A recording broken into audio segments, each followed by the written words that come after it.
Welcome to the Featured Anime Podcast. I'm your host, Jack. And I'm Rick. And today we are talking about the Great Cleric, which was a recommendation from Jeb. Thank you for the recommendation. Thank you. But before that, we were just talking about food, honestly. Nice, wonderful, delicious food. And if you want to get a part of that wider conversation, patreon.com/featured anime podcast, $1 a month to get you access to the content.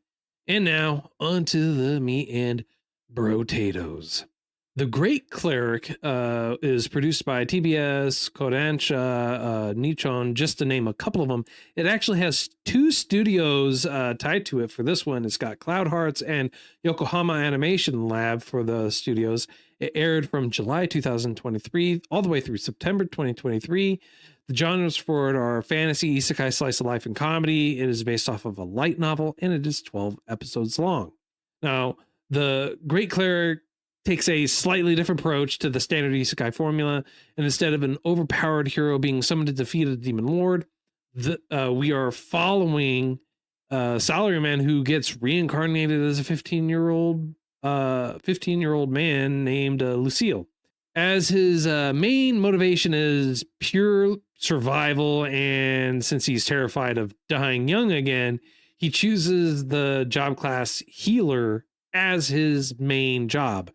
However, realizing that healers often get exploited and killed because they can't fight back, he also chooses the martial arts skill as backup to help him as well. He decides at that point to train his body to an absurd degree at the Adventurers Guild, where more chaos ensues as he drinks something called Substance X with daily training.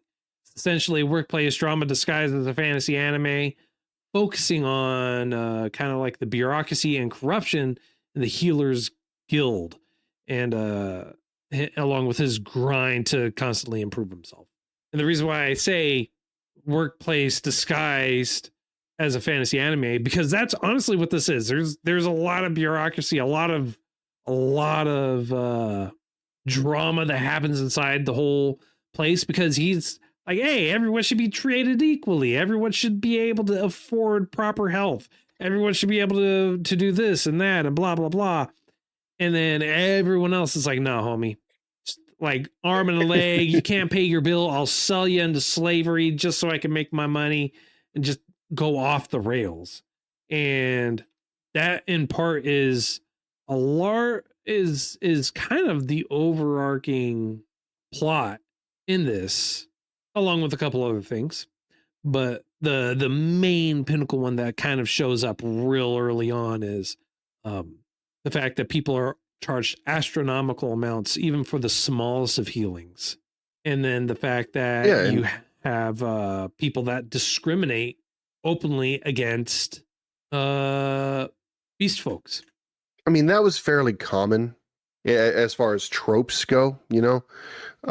You always would have, at least from what I understand, you'd always have some form of inequality.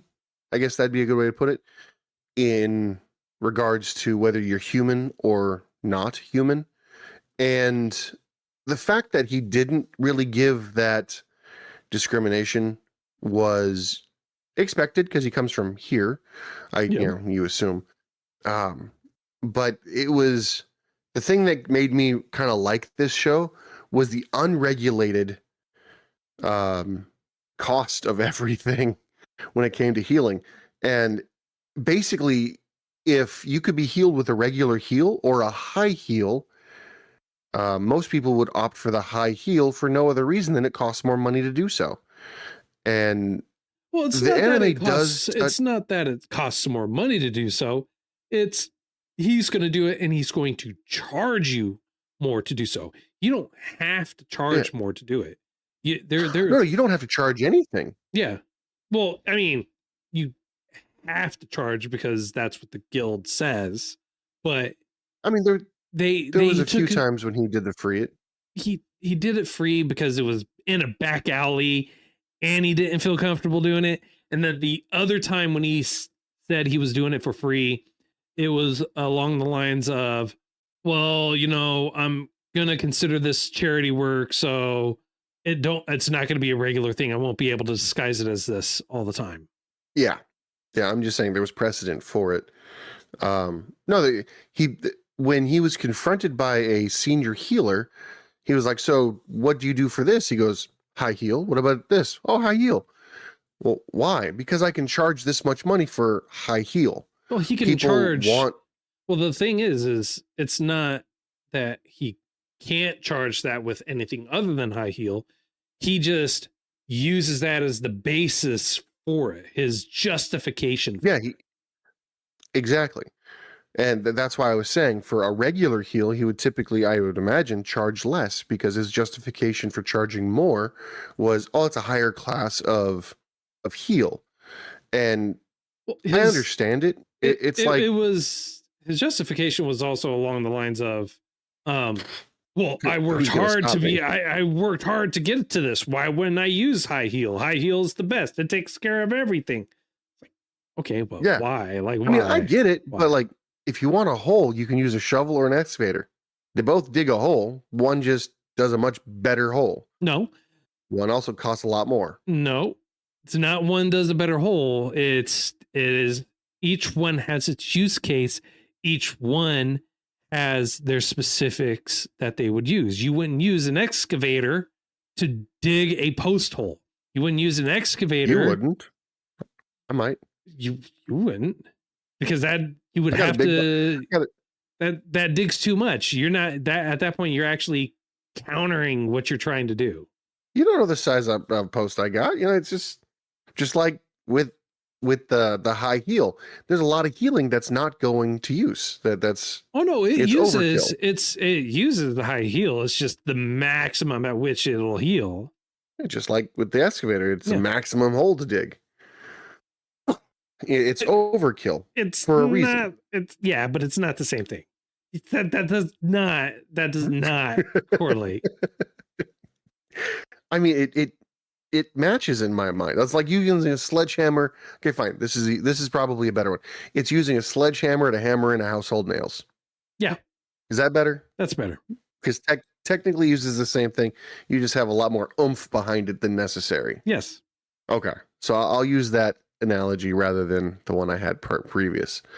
But the reason for the reason why he's seeing all of this and being like, that doesn't seem quite right, is our main character, Luciel, doesn't really see the need for it. He's not greedy. He's just like, I want to survive. I want this. I want that. But he's like, I'll charge people a single silver. And you've got the clinic owner over there charging people 7 or 8 gold for the same service. Yeah. And the bureaucracy that goes into it is impressive because the clinic owner doesn't go through and go, I'm going to take him out physically. He goes, no, I'm going to promote him. I'm going to recommend him to go to the capital so he's out of my hair and I can go back to charging whatever I want.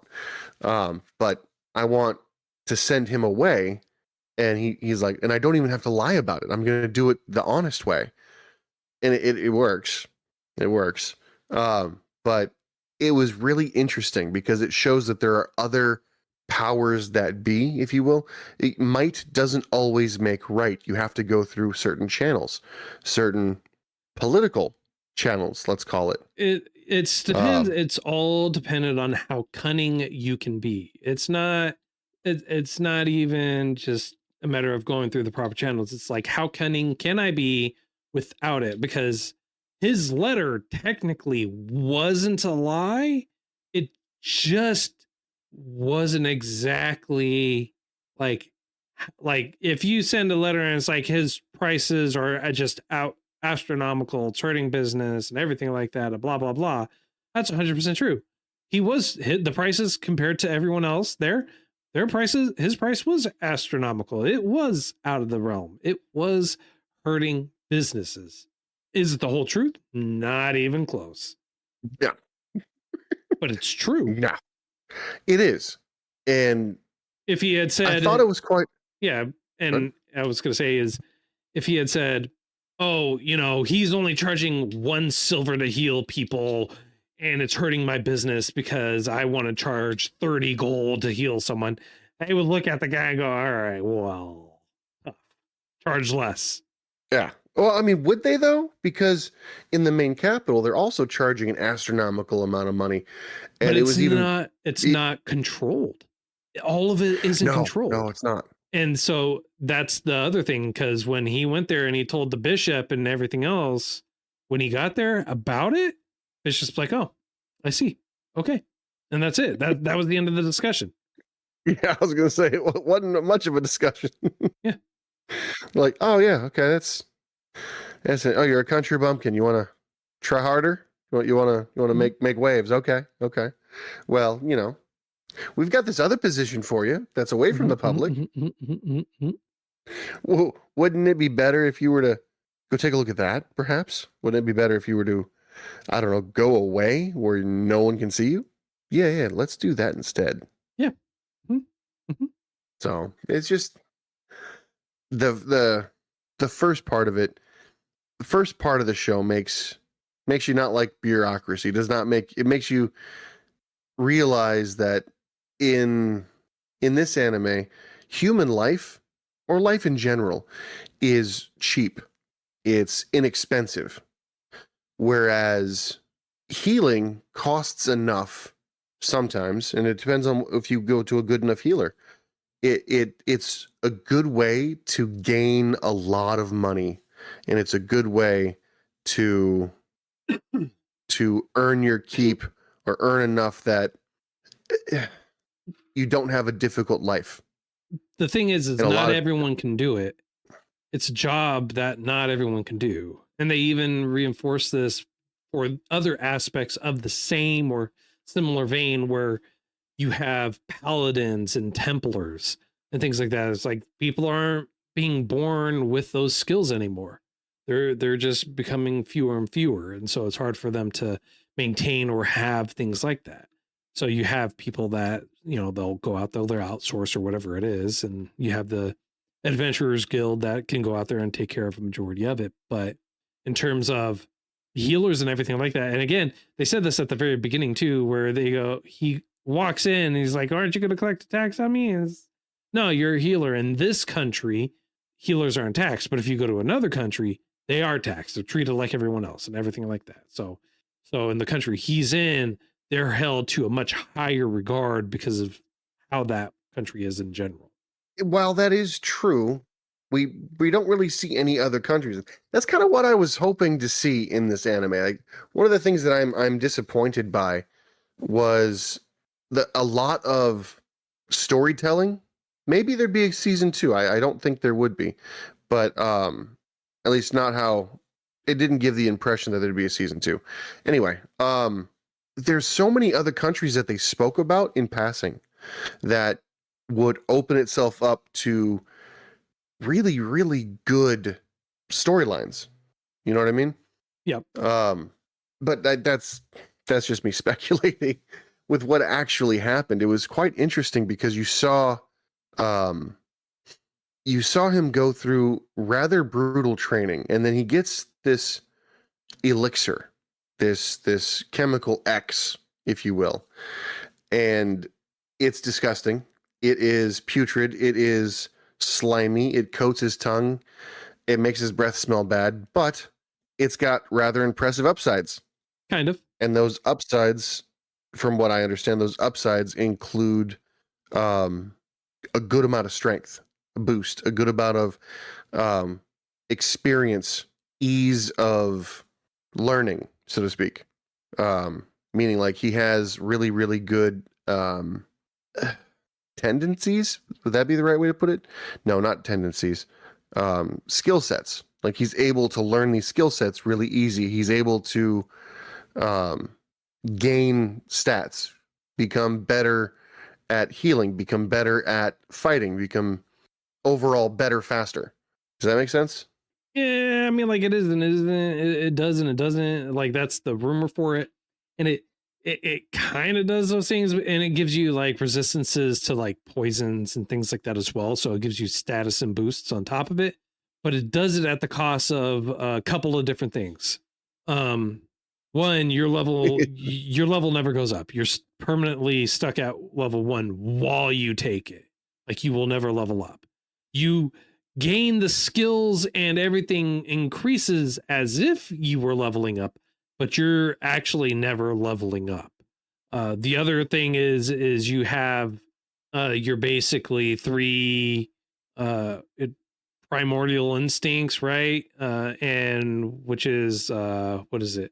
Sleep, hunger, and they said sleep, hunger, and your libido.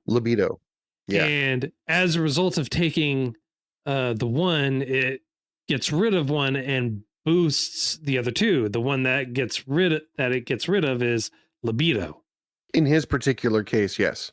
I want to say that it is individualized. I could be wrong, but I thought that it was case by case. And supposedly the way that you fix it is you stop drinking it. And he's like, I want to stop drinking it, but the gains, I can't give up the gains. Yeah, because again, he's getting his skills, he's getting resistances and things like that for it, so he's able to grow through those. But the bad, which he's constantly been looking at for trying to level up, is it kills it so that way he can't level up while he's drinking it. And then he's like, I have no desire to go out and be with these girls, even though all these girls want to be with me. But I mean, at least, and I'll say this in comparison to a lot of the other animes that we watch that are out there, especially ones that are harems or whatever, where the character is just aloof and there's no explanation to it. Like, the guy is literally juicing, right? He's roiding out, and the results of it is he's got no desire to go and pursue it. Like, he finds them attractive, he finds them beautiful and whatnot, but it's, aside from that, he's not really striving for it. It's like, Yeah. And he even realizes that too when he reads it. He goes, no, totally, I've got, oh god, no. You see existential crisis and understanding dawn on him. Yep. And he's like, this sucks so much. Yep. No, I loved it. It was one of the few times an anime gives you an answer that isn't idiotic, isn't just there to be there. It serves a purpose. It serves a reason. And yeah, like, for lack of a better way to say it, I understand why he wasn't pursuing everybody. Granted, I'm not a huge fan of the horn dog shows where they're all like, I want them all. Whereas here it seems purposeful. And like, the one day maybe, one day, but that'd be kind of cool. Oh, well, but for as sure. it stands right now, he's not strong enough. He doesn't feel like he's worthy enough. So he's got a focus and a goal. Yeah. And not only that, it's not like he's going out there for every single girl. He's like, there's a couple other people there. He's like, I really like how this person is. I really care about this person. And I really like this person. But aside from building up how they are individually, there's nothing that really goes beyond that for him. And you can tell he cares about them deeply and he wants to have a relationship with them, even though he doesn't really realize this. Because when he's told, 2 receptionists at the old Adventurers Guild where he was are getting married, he immediately thought of those 2. He immediately was like, oh no, my girls, why? Filled with regret. Yeah, like, Nanala, Monica. Yeah. Don't do it to me, please. Yep. We promised to date each other one time when I hit level 7. By the way, he already hit like level 5 way sooner than he was supposed to and still never went on that date. I know, that's part of the thing. He's like, you still owe me a date. I was like, I know. I'm sorry. Oh man. For everything we've seen, this guy is money hungry. He doesn't want to be poor, which is fair. He's hardworking. and he doesn't want to die. But he's continually put in situations where like death is a real thing that could hit him easily. That like it's like I don't want to die, but that trap over there looks real interesting. I'm gonna go touch it. Yeah. The trap could kill you. I'm gonna touch it. I'm gonna do it. Well, here's the other Yeah. thing is because he was never leveling up for the longest time, he assumed that the enemies weren't real. Yeah. Yeah. He's like, oh, this is just a training montage. It's fine. It's fine. And he's murking everybody. And come to find out, so he gets thrown into a labyrinth as an exorcist, right? Come to find out, the reason why he's so good at his job, he's made it to level 10 in record time. And his predecessor only made it to level 10 in, 2 years or something like that of service? He only made it to level 10. And he's made it to level 10 in like 3 days. And he's like, oh, it's just training. They know I'm weak. And they're trying to help me. This is them doing their best for a new guy. I appreciate that. This is awesome. And he gets to like level 35, 40. And that's when he actually first gets cut. And they're like, wow, yeah, we sent people down there before. They made it to level, like 20 before. They just couldn't handle the smell anymore. It's another perk of Substance X is the smell. Yeah. Doesn't mean anything to him because the smell of Substance X is just that much worse. It's so much worse that not even the other creatures that are down there are willing to go near him while he's out. That includes floor bosses. The floor bosses are like, nah, homie, I'm going to stay away. You got your barrier of Substance X or whatever the heck that's going on. And that was hilarious. Like dudes fighting it and taking a nap surrounded by the barrels. He's like, oh, I'm tired. I'm going to take a nap right now. Oh, he got this pillow that it has like angel wing, whatever. Basically, it has a property of if you sleep using this pillow, you wake up refreshed and fully restored. So yeah, in the middle of a boss fight, a rather difficult boss fight that he cannot leave. He just sets up his special agent X or whatever it is. And he's just like, all right, good night. Wakes up. And he's like, all right, cool. I'm going to fight again. And he keeps almost dying to this one boss, but he keeps retreating next to his super serum that he's still consuming, by the way. Mm-hmm. And what's funny is skeletons don't have muscles to emote, but they get close to this stuff and they emote so hard of this pure disgust and horror and fear almost. Mm-hmm. Mm-hmm. Oh, it's awesome. It's just 10 out of 10. That's good, solid writing. But what made me kind of curious is if they have a problem in this labyrinth, right? And the biggest problem they have is the smell. What is stopping them? By the way, we didn't mention this. The labyrinth is beneath the church in the main city. So when he went to the main city, he was listed as a exorcist, and he was thrown into the labyrinth to do whatever. He's still fairly weak. He's got a load of skill. He's got hundreds of skills, it feels like. And a lot of them pertain to purification, healing, things that are typically and traditionally strong against the undead. But it just seems like, physically speaking, he's weaker than everybody else. And the only reason he's such a success in the labyrinth is it smells so bad it turns everybody away. Would it be possible just to make a mask of sorts that had a purifying effect that you wouldn't have to deal with the smell?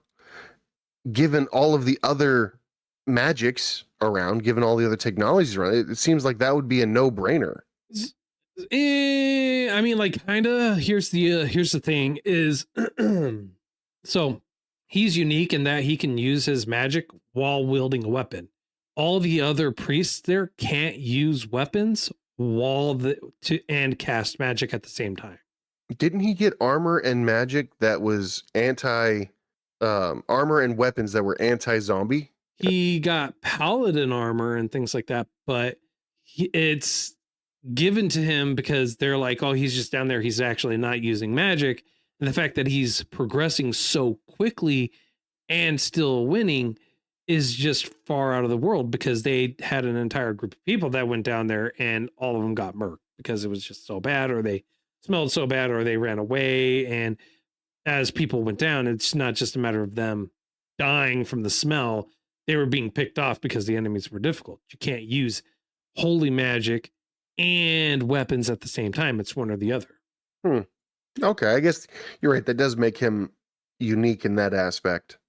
I just thought that if you could have two people, let's say, cast purification magic on your weapons and have the rest of the group basically do what he did and just fight everything, fight everybody, and just go to town.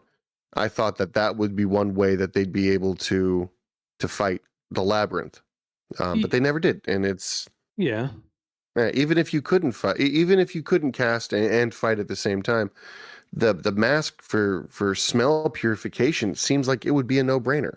Yeah, but also casting the magic, not everyone has the ability to quick cast magic. Most of the time, a lot of the other people have to say the full spell in order for them to cast it. That's one of the skills, and they do show that he has the level for quick casting up pretty high in general. A lot of people, and they even said this, is like, you're the level that he's at is far above from where a lot of other people are, simply because he can cast those spells, and he hasn't been doing it for like 20 years, 30 years. You know, like everyone, like the guy who charges 30 gold for a high heal, right? He charges 30 gold for high heal because it took him a lot of work and a long time to get it up there. True. Very true. It took him. It's like the plumber that you pay $150 for 20 minutes worth of work. And the guy's like, well, you're not paying me for my work. You're paying me for my experience. Yeah. I mean, technically, yeah, you're not wrong. You know, you're not paying me to turn the wrench. You're paying me to know where to turn the wrench. Yep. So I guess I understand it, but I don't know. It's one of those things I don't have the expertise to understand the thought process behind it. Yeah. So, well, I don't have too much more I could really say on this. What about you, sir? Sadly, no. Without giving too much away, no. Because there's a few things at the end that are like, oh, more world building. This is great. But they don't expand on it. And I feel like it's not going to go anywhere. So, Anyway, ready for a rating? I am. So on a scale of up to 10, sir, how would you rate this? For me, this is a solid 8. It did have a few flaws, which is why it doesn't get any higher than that, such as like world building. It doesn't appear to be a season 2, but it does look like a bookend as far as the last episode goes. Is there potential? Absolutely. Could there be? 100%. They left the door wide open for the potential for that. But in the last episode, like, I felt like it was a very finite, here we are. Here we did, here we're done kind of thing. So that was good. There was a lot of inconsistencies, if you will.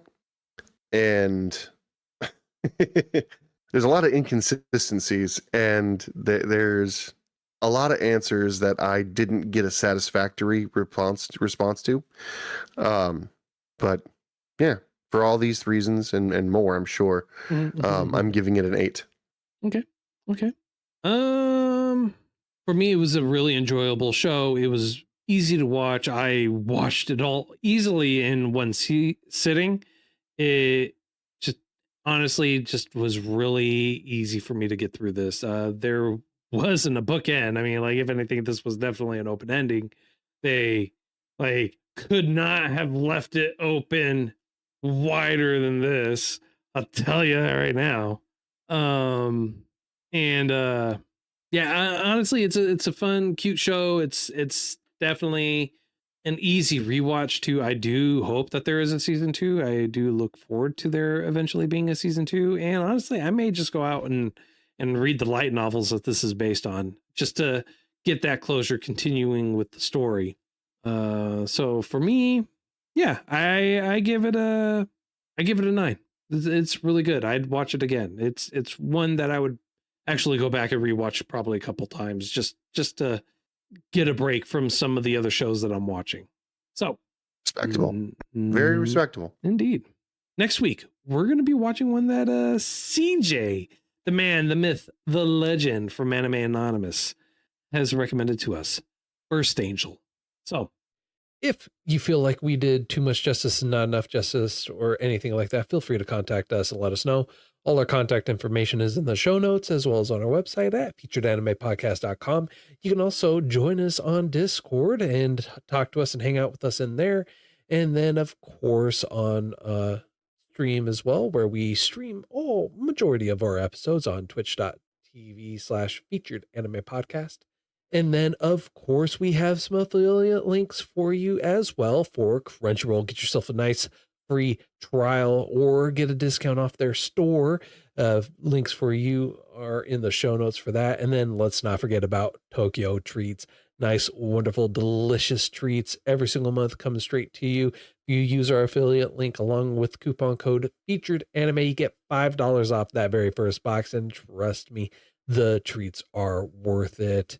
And of course, let's not forget one of the best ways you can support us is by going to patreon.com/featuredanimepodcast.